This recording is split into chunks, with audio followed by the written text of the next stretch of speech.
সৃষ্টিকর্তা যে সত্যিকার অর্থেই একজন মহান, তার বাস্তব দৃষ্টান্ত হচ্ছে এই বৃষ্টি।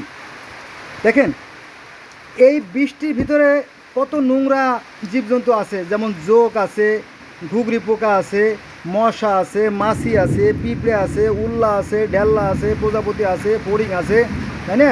আরও আরও অনেক ধরনের নোংরা সাপ আছে, বিশ্ব আছে, ইঁদুর আছে, তারপরে গুই সাপ আছে, তারপরে ইঁদুর আছে, তেলাপোকা আছে।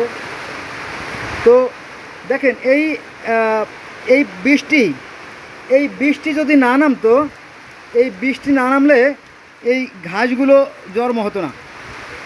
এখানে যত ঘাস দেখছেন, আর এই ঘাসে যে বীজগুলো আছে, প্রত্যেকটা ঘাসে বীজ আছে, দেখেন ফুল আছে। তো এই বীজগুলো না থাকলে আবার নতুন প্রজন্ম সৃষ্টি হতো না। আর এই বীজগুলো না পাকলে ওই পিঁপড়ে, উল্লা ঢেল্লা, মৌমাছি, ফড়িং যারা আছে তারাও খাদ্য পেত না। আর এই ফড়িংগুলো বেঁচে না থাকলে, কয়া পোকা বেঁচে না থাকলে আবার পাখিরা খাবারের অভাবে মারা যেত। এইভাবে বৃষ্টি না হলে এই যে গাছগুলো আছে দেখেন, এখন সব গাছে ফুল আর ফলে ভরা। আজকে হচ্ছে 31/5/2025 সাল, শনিবার। এই যে পেঁপে গাছগুলো দেখেন, এই পেঁপে গাছগুলো আজ থেকে 1.5 মাস আগে বা 2 মাস আগে আমি লাগাইছিলাম।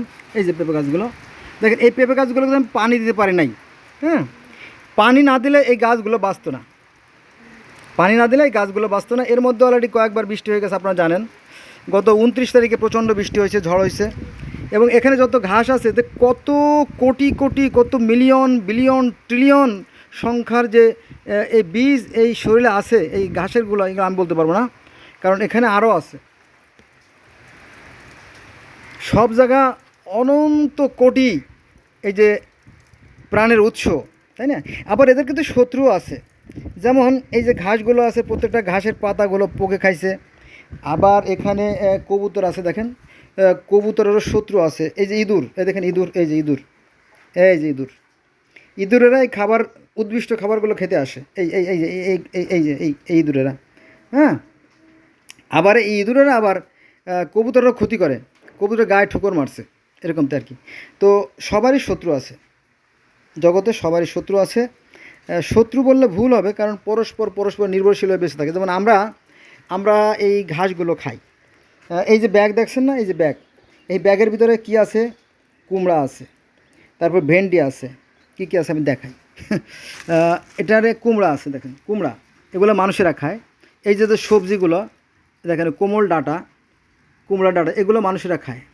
তারপরে এই যে বেগুন, এই বেগুনে মানুষে খায়। শুধু মানুষই খায় না, যে ইঁদুরেও খাইছে, দেখেন ইঁদুরে খাইছে, ইঁদুর। এখানে যথেষ্ট বেগুন আছে, তলে ঢুকে গেছে আর কি। এই মাত্র আমি নিজ হাতে ছিঁড়লাম। তারপরে ভেন্ডিও আছে, ভেন্ডি দেখানো যাচ্ছে না, এই যে এই দেখেন ভেন্ডি, এগুলো আছে, এগুলো মানুষে খায়।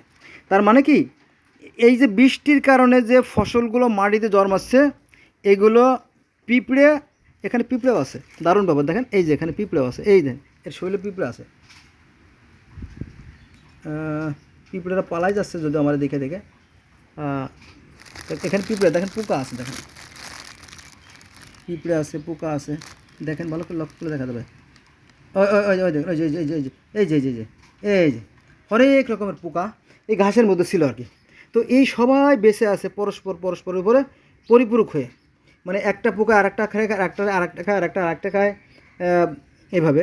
তো পিঁপড়ে থেকে হাতি আর মশা থেকে তিমি মাছ মধ্যে সবাই বেঁচে আছে এভাবে পরস্পর উপর নির্ভরশীল হয়ে। আর এদেরকে বাঁচার জন্য সহায়তা করতেছে কে? সেই সূর্য, আকাশ, বাতাস, পানি, মাটি, সবাই একাকার হয়ে সমানভাবে, হ্যাঁ, পরস্পর উপর নির্ভরশীল। হ্যাঁ, এগুলো এত বড় করে আমরা ভাবি না, সাধারণত আমরা ভাবি না। আমরা সাধারণত আমাদের ঘর সংসার, বউ বাচ্চা নিয়ে আমরা ব্যস্ত থাকি।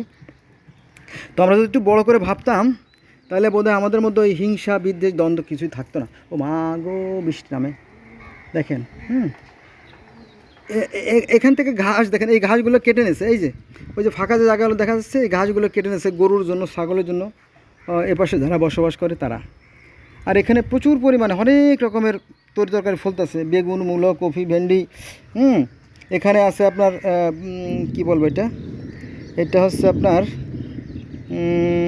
চাল কুমড়োর গাছ, তারপরে হচ্ছে কুমড়ার গাছ, তারপর আছে সরিষার গাছ, তারপরে আছে ডাঁটা, এদিকে ডাঁটা, ভেন্ডি, গ্যান্ডারি, হ্যাঁ, কি নাই, লাউ, সব আছে,